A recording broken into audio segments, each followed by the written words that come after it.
네. 그다음에 그럼 우리나라랑 한 건 어떻게 됐냐 이거를 또 봐야 돼서 이제 넘어가서 볼 건데 일단 우리 입장에서 확실하게 얻었다고 할 수 있는 거는 이거예요. 그 이게 되게 의외라고 언론에서도 많이 얘기를 했는데 이재명 대통령이 딱 그 모두 발언 회담 시작 때 모두 발언을 하면서 그 언론들이 아직 물러가지 않은 그 공개된 회의를 할 때 확실하게 언급을 했던 게 "우리 핵 추진 잠수함 필요하다. 근데 거기에 연료로 쓸 그 핵 연료 공급을 받아야 돼서 그거에 대해서 좀 승인을 부탁을 한다." 얘기를 확실하게 했고 그거에 대해서 트럼프도 긍정적으로 승인한다 얘기를 한 거예요. 그리고 그 잠수함 건조는 자기네 미국 필라델피아에 있는 필리조 선소에서 하자. 이렇게 얘기를 했고 이건 어제 찍은 사진이고요. 그러니까 요 금액 3,500억 달러 이게 항상 계속 그 관건이었잖아요. 3,500억 불. 근데 지금 어제 저녁 제 기억으로는 한 6시 7시 넘어 7시에서 7시 반 사이 이때쯤 뉴스 보는데 속보로 딱 그 뜨더라고요. 그래서 김용범 정책실장이 나와서 그 디테일을 발표를 한 그런 자리가 있었는데 일단 거기서 밝혀진 바에 따르면 2천억 불이 현금 그리고 1,500 불이 조선업 관련 투자 이렇게 일단 둘로 나눠서 볼 수가 있어요. 근데 요게 관건이긴 했잖아요. 처음에 미국이 요구를 했던 건데 3,500억 불 전액을 현금 투자해라. 그것도 일시불로. 약간 과하게 불렀던 그 감이 있었고. 근데 이거를 어떻게 우리가 우리 쪽으로 조금이라도 더 부담이 덜 되게 우리 입장에서는 유리하게 가져올 거냐, 협상할 거냐, 그게 관건이었던 건데 일단 총액으로는 2천억 불로 매듭을 지었고 연간 즉 다행인 거는 그나마 다행인 거는 요것도 걸어놨어요. 연간 최대 200억 불.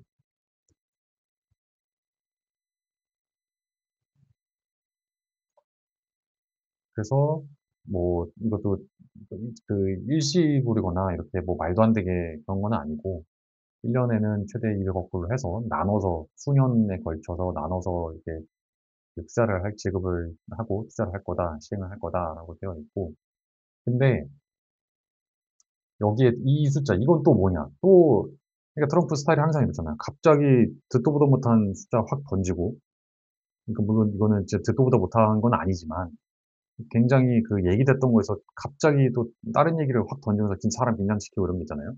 그 우리나라에 대한 투자가 6천억 불을 초과할 거다라고 했는데 일단 여기에 상기 3,500억 불은 포함일 거고 지금 뭐 얘기 나오는 거는 이렇게 나눠 갖고 이렇게 하면은 합이 6천억 불 되잖아요. 그러니까 이거는 개별 기업들 투자, 이거는 에너지 구매. 그래서 아예 얘기 나오는 뭐 가스랑 또 뭐 얘기 나온 게 있었는데 그게 이거를 얘기를 한 것 같아요. 근데 이것도 제가 봤을 때는 어느 정도는 전략적으로 이렇게 하는 것 같은데 디테일하게 다 막 세세하게 얘기 안 하잖아요. 트럼프는.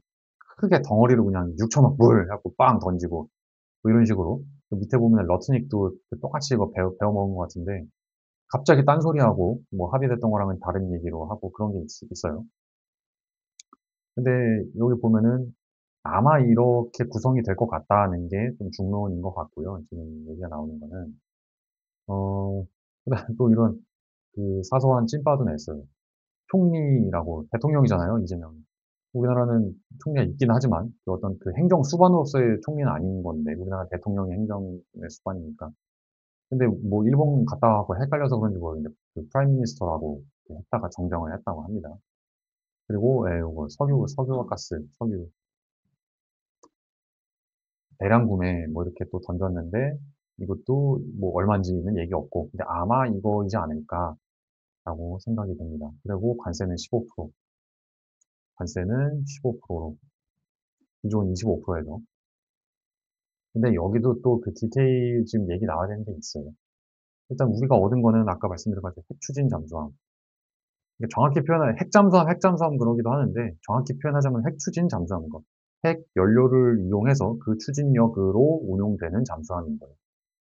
그래서 여기도 영어로 표현 나왔듯이 nuclear powered submarine인 거고, 그러니까 이게 기존에는 디젤이었던 거죠.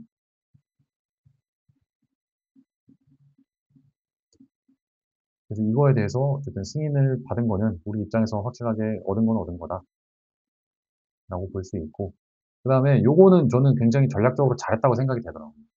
요걸 딱 갖다 들이댄 거예요, 명분을. 트럼프 이게 물론 뭐 당연히 팩트죠. 팩트겠죠. 거짓말을 한 건 아니고 우리 입장에서도. 트럼프 입장에서도 요거를 그 국내 정치적으로 보더라도 승인하는 데 있어서 명분이 충분히 될 수 있는 걸 우리가 던져준 거예요. 그러니까 북한이나 중국 쪽 잠수함 추적 활동하는 데 있어서 이 디젤만으로는 이게 자막 능력이 떨어지기 때문에 제한이 있습니다라고 한다면은, 뒤집어 얘기하면은 핵잠 도입이 된다면은 북한이나 중국에 대한 그런 잠수함 추적 활동에도 훨씬 우리의 역량이 올라가게 된다. 그리고 그거는 우리는 미국의 동맹이기 때문에 이 전체적인 우리 그 우방들의 종합적인 군사 능력, 군사 대응 능력 자체가 증강되는 거다라는 식의 그 논리가 만들어지기 때문에 딱 요 얘기를 해서 어떻게 보면은 이것도 영향이 있지 않았을까 생각이 좀 돼요. 그래서 승인됐다. 그래서 요거는 확실하게 받은 거라고 봐도 될 것 같고, 설마 이걸 뒤집지는 않을 거라고 생각하고요. 필라델피아 조선소에서 핵장 건조할 거다라는 게 얘기고, 요거는 하나오션, 그 기존에 있던 대조양이라고 하는 대우조선해양을 한화에서 인수해서 이름 바꿨잖아요. 2023년에 인수를 해갖고 운영을 하고 있는 거고, 그리고 우리나라 보면은 뭐 조선업은 말할 것도 없고, 이 원자로 기술도 SMR이라고 하는 소형 모듈 원자로 기술도 두산 같은 기업들이 그 기술력을 갖고 있잖아요. 그러니까 뭔가 우리나라의 그 역량 자체는 이미 갖춰져 있기 때문에 뭔가 이게 승인이 나고 예산 지원만 뒷받침이 되면은 충분히 한 여기 보면 뭐 10년 안에는 전력 역할을 할 수 있을 거다라고 지금 예상이 되고 있습니다. 그리고 요것도 하나 또 넘어야 될 산이긴 해요. 한미 원자력 협정에서 그 막혀 있는 부분이 있기 때문에 이거를 개정을 해야, 왜냐면은 요 내용상으로 보면 연구 분야에서만 이거를 농축할 수 있게 되어 있는 거거든요. 그 연료제 처리랑.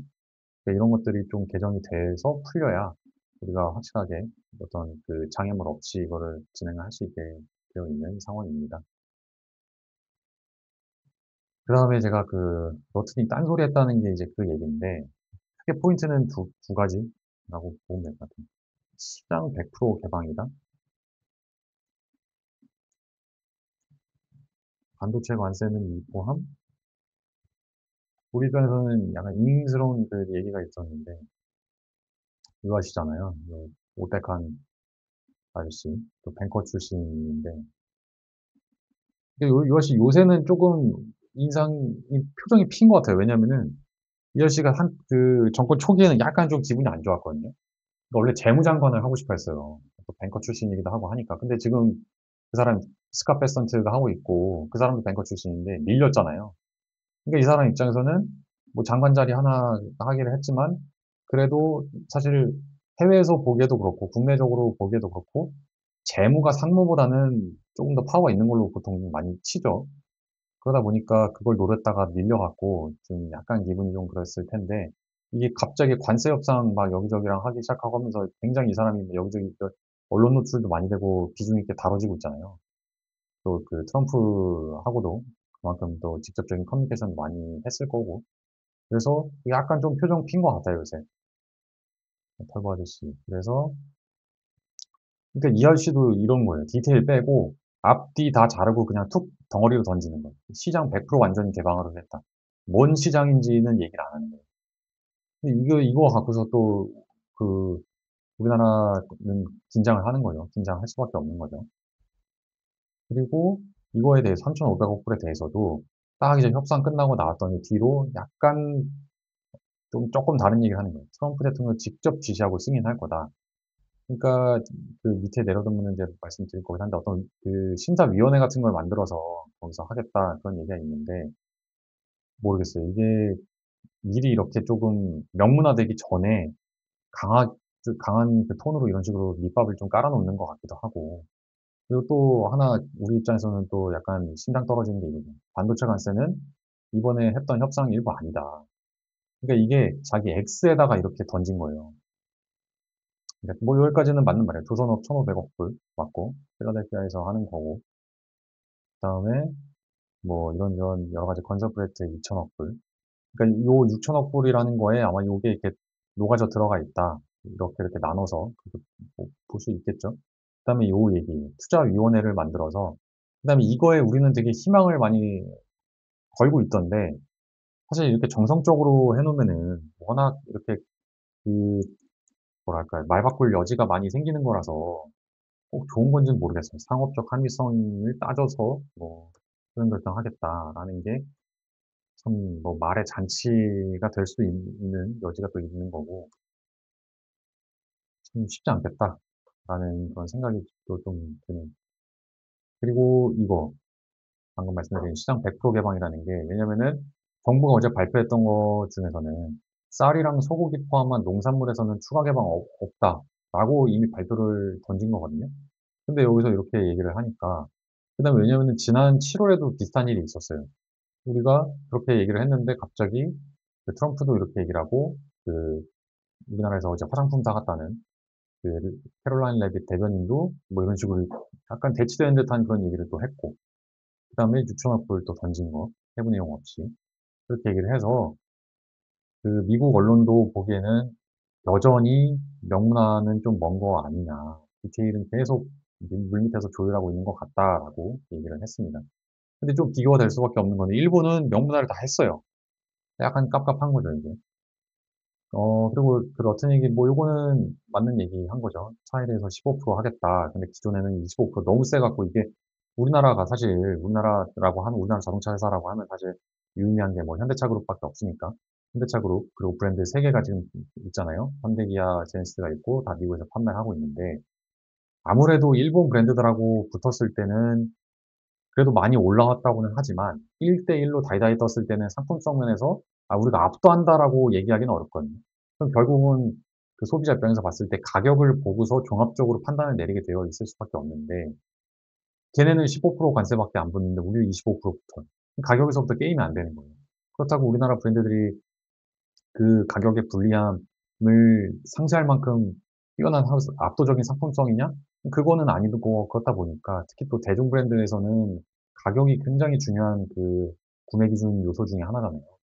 그래서 굉장히 불리한 측면이 있었고 또 그게 바로 현대차와 기아 그 주가에도 반영이 되고 했었는데 어쨌든 다행인 거는 15%로 동일하게 적용을 받는 거다. 그렇게 합의가 된 거고.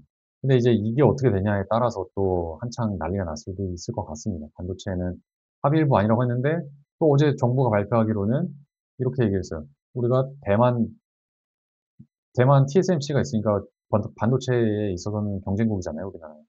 대만에 비해서는 불리하지 않게 적용을 받기로 했다라고 했는데 이거는 아니 이거는 이번에 포함된 거 아니었는데 그러니까 다시 협상을 해야 된다는 뜻인 건지 참 그렇습니다.